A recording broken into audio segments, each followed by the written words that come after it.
Hello guys, welcome back to the channel. In today's video, I'm going to show you how we can change the audio speed of a video on Inshot application.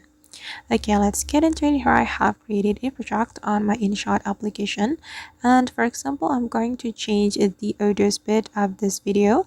So first of all guys, we can change the speed of this video. Go to speed, and then I'm going to make it 2 times faster. Okay, once we're done, we can click on the check mark, and then we're going to extract the audio from this video. Click on the volume right here, and then we can select extract audio. Okay, and now the audio has been extracted from this video, and now the speed of this video has become faster, and I'm going to make this video back to its normal speed.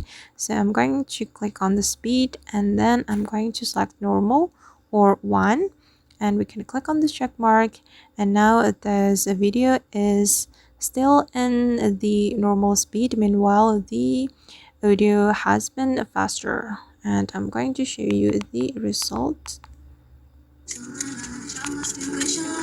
Okay. Alright guys, and that's how we can change audio speed of a video on Inshot application. I hope this tutorial will be useful for you. Thank you so much for watching, and see you in the next video.